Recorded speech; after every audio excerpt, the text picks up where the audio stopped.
Assalamualaikum warahmatullahi wabarakatuh. Halo teman-teman semuanya dimanapun Anda berada. Gimana kabarnya? Saya harap teman-teman semua dalam keadaan sehat selalu dan dimudahkan segala urusannya. Teman-teman, di video kali ini saya akan mencoba mempruning pohon alpukat.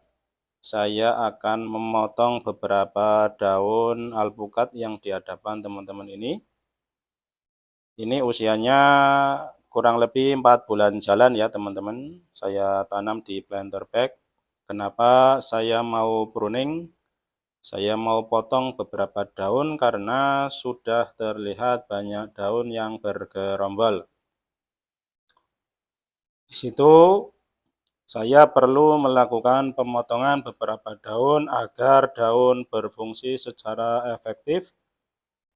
Dalam arti bahwa daun itu adalah tempat dapurnya tanaman ya teman-teman.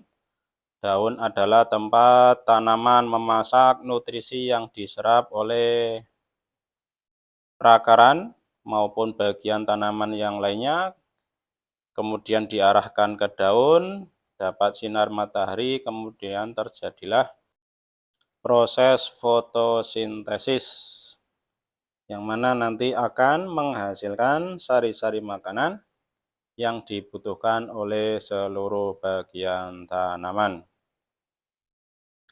Nah, dengan dasar fungsi dari daun inilah yang saya jadikan pedoman atau patokan dalam memilih daun alpukat yang akan kita pruning, teman-teman. Jadi pertama, ketika kita mau memilih daun yang akan kita potong, teman-teman harus perhatikan dulu kira-kira mana daun yang tidak bisa mendapatkan sinar matahari. Karena apa? Daun yang tidak terkena sinar matahari, dia tidak akan bisa berfotosintesis karena proses fotosintesis membutuhkan sinar matahari.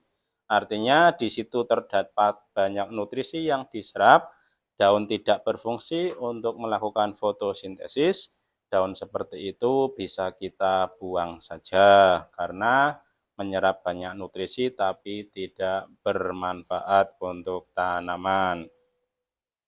Jadi itu ya teman-teman, perhatikan daun yang di pagi hari, siang hari maupun sore hari tidak terkena sinar matahari. Daun yang seperti itu teman-teman bisa lakukan pemotongan.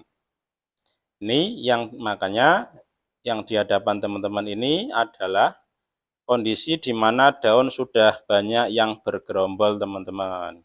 Maka dari itu kita perlu melakukan pemotongan beberapa daun agar daun itu bisa berfungsi semestinya. Jadi jangan sembarangan dalam memotong ya teman-teman, terutama di masa pertumbuhan.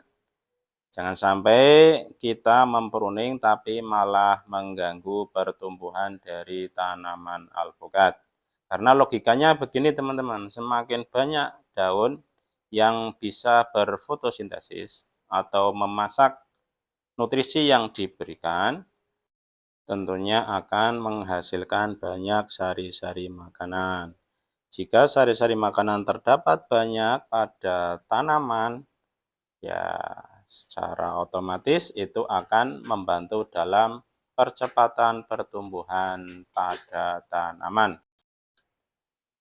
Nah, ini teman-teman contoh daun yang tersembunyi, yang bawah ini, yang menghadap ke bawah ini kan nggak mungkin terkena sinar matahari ya teman-teman, kita potong saja.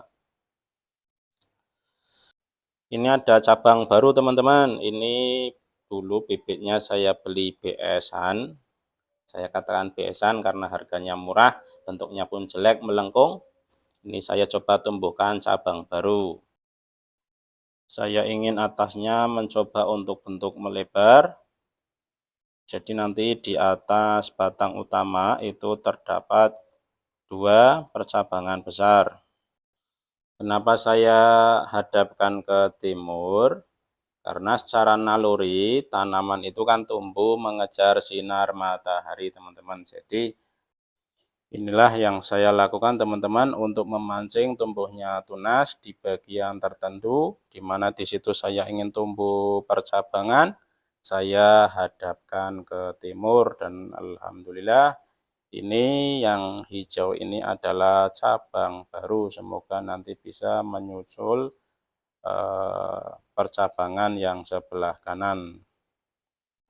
Dan ini bisa dijadikan sebagai catatan ya teman-teman, artinya jika teman-teman ingin menanam bibit alpukat di dalam tanah, kemudian kondisi bibit teman-teman menginginkan adanya pertumbuhan di bagian tertentu, atau bibit itu tumbuh sesuai dengan keinginan teman-teman, teori ini bisa teman-teman terapkan atau lakukan.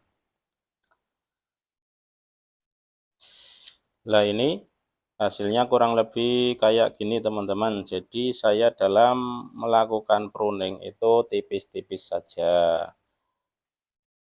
Ya prinsipnya seperti yang di awal saya katakan, pilih daun yang kira-kira dia tidak mendapatkan sinar matahari. Jangan sampai kita lakukan pempruningan, tujuannya agar tanaman alpukat yang kita tanam itu cepat tumbuh besar, tapi karena kita salah dalam memilih daun, jangan sampai justru malah mengganggu dari pertumbuhan tanaman alpukat. Oke itu ya teman-teman, sedikit sharing dari saya, mudah-mudahan bermanfaat. Seperti biasa, jika teman-teman ada saran atau kritik atau mungkin pertanyaan, teman-teman bisa tulis di bagian kolom komentar. Kami ucapkan terima kasih untuk teman-teman yang sudah menyimak video ini sampai habis. Terus dukung channel kami dengan like, comment, share, dan subscribe agar teman-teman tidak ketinggalan video-video kami yang lainnya. Sampai jumpa di kesempatan berikutnya. Saya mohon undur diri. Wassalamualaikum warahmatullahi wabarakatuh.